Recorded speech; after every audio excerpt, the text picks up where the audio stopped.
Hello everyone, my name is Geraldine Isabel Manalo with student number 2023-32-016 from the Information System Department Class B. So here I will explain the contents of my practicum report. 1. Opening command prompt. So you start by opening the Windows command prompt indicated by the line Microsoft Windows, stage to drive C user Acer you switch to drive C, which is the main system drive on your computer. Switch the root directory. You switch the root directory of drive C, which is the top directory.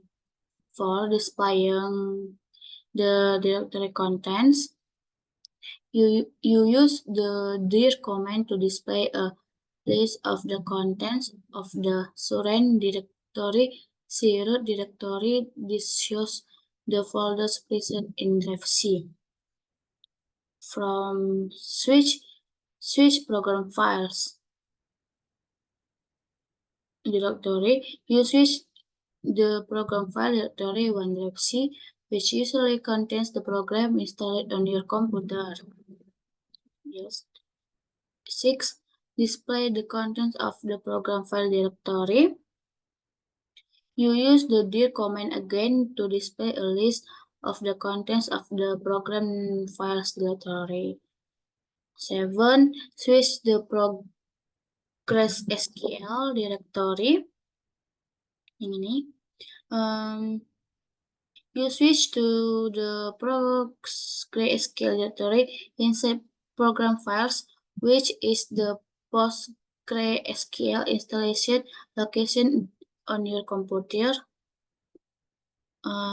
Bin directory. You try to switch the bin directory in the PostgreSQL folder, but access is rejected. Access in denied.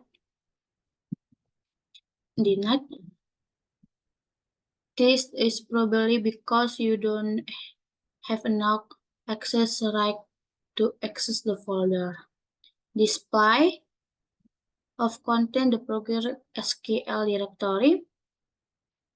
You use the dir command to display contents of the PostgreSQL directory. This shows the folders associated with various versions of the PostgreSQL installed. Next, turning to the PostgreSQL version 17, you switch the folder 17, which represents the installed PostgreSQL 17 version. Next, display of the contents the directory version 17. You use the dir command to display the contents of the folder 17. Next, bin directory. Trying to switch to the bin directory. You try to switch the bin directory again, but access is rejected. Make a new user. In this is you use the create user command to create a new user named Isabel.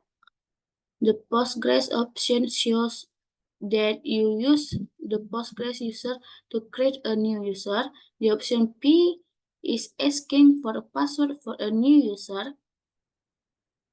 The option mean super user makes the user disabled as a super user who has full access right to the database. You are asked to enter password for a new user twice. Confirm. And next, creating database. You use the create db command to create a new database called the dbTest. The Isabel option shows that you use the user Isabel to create a database. You are asked to enter the Isabel user password confirm. This program shows tips to create new user Isabel, a new database dbTest, and PostgreSQL. You use the PostgreSQL create user and create DB, line tools, and to carry out this text.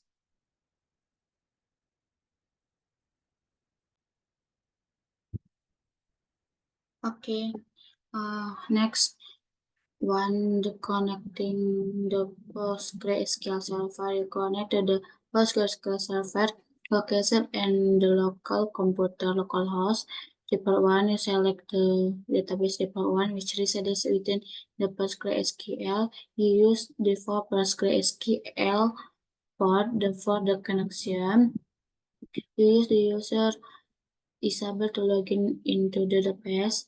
You are asked to enter password for user Isabel and type help for help. This is help message indicating that you can type help to get more information about the SQL command.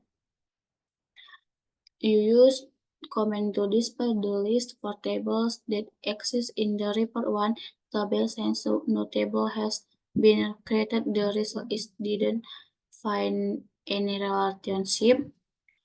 Create DB student table. Report 1 create table student. You start direction of new table called student. Report 1 you open bracket to define the table structure. You define the name column with data type in integer or integer. You define the column name with data type varchar for 50 and you define the column faculty with data type varchar 50. You define the column probability with data type varchar 50 and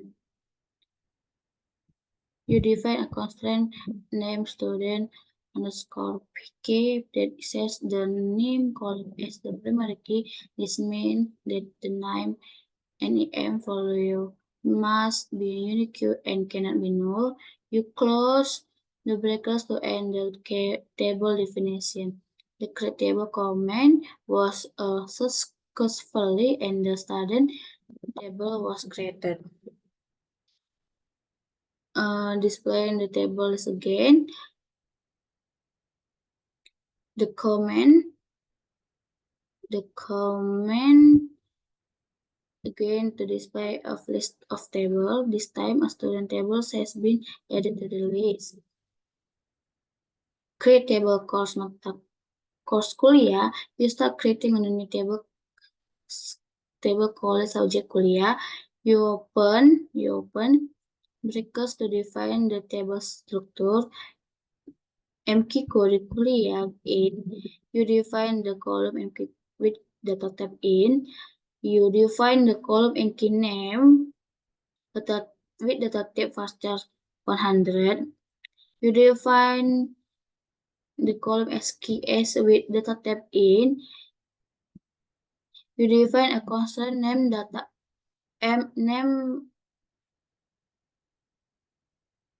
name course kuliah PK which sets a MK curriculum as the primary key. You close the brackets to the end table definition. The create table command was executed successfully and the course table was created. Displaying the tables again. The command again to display of list table. This time the subject course table has been added to the list, so there are now two tables, students and course. Conclusion, this program shows the steps to create two new tables, students and courses. In the report 1, the database using the PCKL cell, you use the create table command to define the table structure and specify the required columns, including the primary key for each table. Here is summary of this program. Connection to database, you connect to the database report 1 as user Isabel. You create two tables. Student has the column NEM, name, faculty, and body. Course has column MK Kore, MK name, and credits. determine the primary key, you set the name column and the primary key for the student table and the empty column as the primary key for the course subject table. That's all my explanation. Thank you.